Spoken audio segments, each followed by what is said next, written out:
కన్నమ్మా, నువ్వు వెళ్ళిపోయిన రోజు తర్వాత కూడా నా జీవితంలో ఒక మనిషి మాత్రమే దూరం కాలేదు కన్నమ్మా. నా మనసుకు నచ్చిన ఒక ప్రపంచం నాతో పాటు వెళ్ళిపోయింది.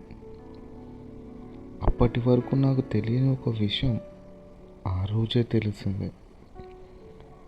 మనిషి మన దగ్గర ఉన్నప్పుడు అతని ఉనికిని మనం గమనించాం, కానీ అదే మనిషి ఒక్కసారిగా దూరం అయితే అతను నింపిన ఖాళీని మన జీవితంలో ఎక్కడెక్కడ ఉందో అప్పుడే తెలుస్తుంది. కన్నమ్మ, నువ్వు నాకు ఇచ్చిన ప్రేమను నేను అప్పట్లో రోజులు లెక్కపెట్టి చూడలేదు. నీతో గడిపిన మాటలను గంటలుగా గుర్తుపెట్టుకోలేదు. నువ్వు నా కోసం చేసిన చిన్న చిన్న పనులను విలువ కట్టి చూడలేదు. ఎందుకంటే నువ్వు నాతో ఎప్పటికీ ఉంటావని నా అమాయకమైన మనసు నమ్మింది కన్నమ్మ. అదే నా తప్పేమో. ఎప్పటికీ ఉంటారనుకున్న మనుషులే మనిషి కొన్నిసార్లు అత్యంత నిర్లక్ష్యంగా చూసుకుంటాడు. వాళ్ళు దూరమైన తర్వాత వాళ్ళతో మాట్లాడిన ఒక్క నిమిషం కూడా మనసు ఎంత తృప్తిపరుస్తుందో తెలుస్తుంది కన్నమ్మ. ఇప్పుడు నీతో మాట్లాడాలని అనిపించిన ప్రతిసారి నా చేతిలో ఫోన్ ఉంటుంది, కానీ నీకు కాల్ చేసే ధైర్యం ఉండదు. నీ పేరు టైప్ చేయాలని అనిపిస్తుంది, కానీ పంపే హక్కు నాకు ఉందో లేదో కూడా తెలియదు. అక్కడే నా ప్రేమ నా ముందు నిలబడి నన్నే అడుగుతుంది,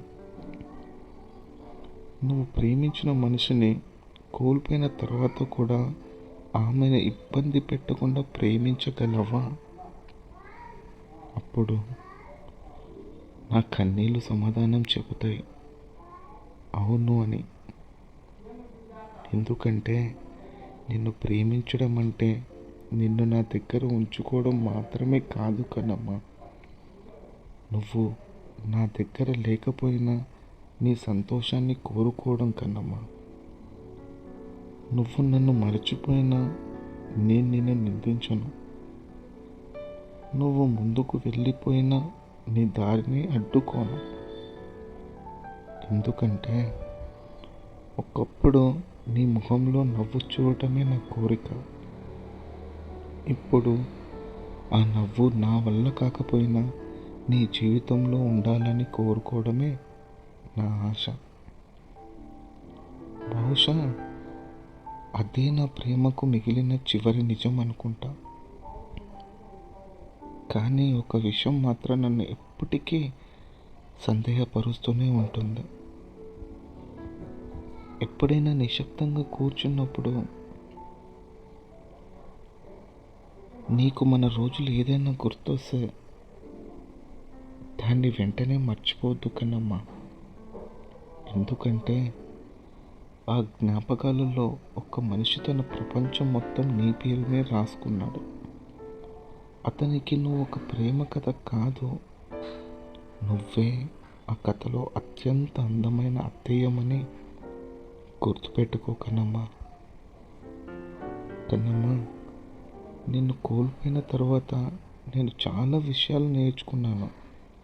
ప్రేమ అంటే మాటలు కాదని, ప్రేమ అంటే దగ్గరగా ఉండటం మాత్రమే కాదని, ప్రేమ అంటే మనిషి తన దగ్గర లేనప్పుడు కూడా అతని గురించి చెడుగా మాట్లాడలేకపోవడమని, అతని మీద కోపం ఉన్నా అతని కన్నీళ్ళు ఊహించగానే మన కోపం కరిగిపోవడమని, అతను మన జీవితంలో లేకపోయినా మన హృదయం అతనికి గౌరవం తగ్గించకపోవడమని. నువ్వు నా జీవితంలో ఎంతకాలం ఉంటావో నాకు తెలియదు కన్నమ్మా, కానీ ఒక్కటి గుర్తుపెట్టుకో కన్నమ్మా, నా జీవితాన్ని మార్చిన మనిషిగా నీ పేరు మాత్రం నా జ్ఞాపకాల్లో ఎప్పటికీ ఉంటుంది కన్నమ్మా. ఎందుకంటే కొన్ని మనుషులు మన జీవితంలోకి వచ్చేది మన జీవితాంతం ఉండటానికి కాదు, మన గుండె ఎంత లోతుగా ప్రేమించగలదో మనకే తెలియచేయడానికి. నువ్వు వెళ్ళిపోయావు, నా చేతులు ఖాళీ అయ్యాయి, నా రోజులు మారిపోయాయి, నా మాటలు తగ్గిపోయాయి, నా నవ్వు కూడా మునుపటిలా లేదు. కానీ నిన్ను ప్రేమించిన ఆ మనసు మాత్రం ఇప్పటికీ నాలోనే ఉంది కన్నమ్మ. అదే నా బాధ, అదే నా జ్ఞాపకం, అదే నా ప్రేమ. కన్నమ్మ, ఒకవేళ ఈ జన్మలో మన కథ ఇక్కడితో ఆగిపోయినా నిన్ను ప్రేమించినందుకు నేను ఎప్పటికీ పశ్చాత్తాపపడను. ఎందుకంటే నిన్ను పొందలేకపోయినా నిన్ను నిజంగా ప్రేమించాననే నిజం నా జీవితానికి ఎప్పటికీ సరిపోతుంది కన్నమ్మ. కన్నమ్మ, నిన్ను నేను కేవలం ఒక అమ్మాయిలా చూడలేదు కన్నమ్మ. నా జీవితాన్ని మార్చిన అమ్మ తర్వాత అమ్మగా చూశాను కన్నమ్మ.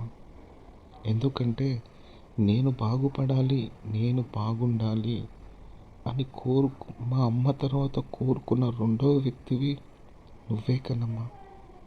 ఎందుకంటే నువ్వంటే నాకు ప్రాణం, పిచ్చి, ప్రేమ. ఇవన్నీ కాదు, ఒక్క మాటలో నువ్వే నా ధైర్యం కన్నమ్మ.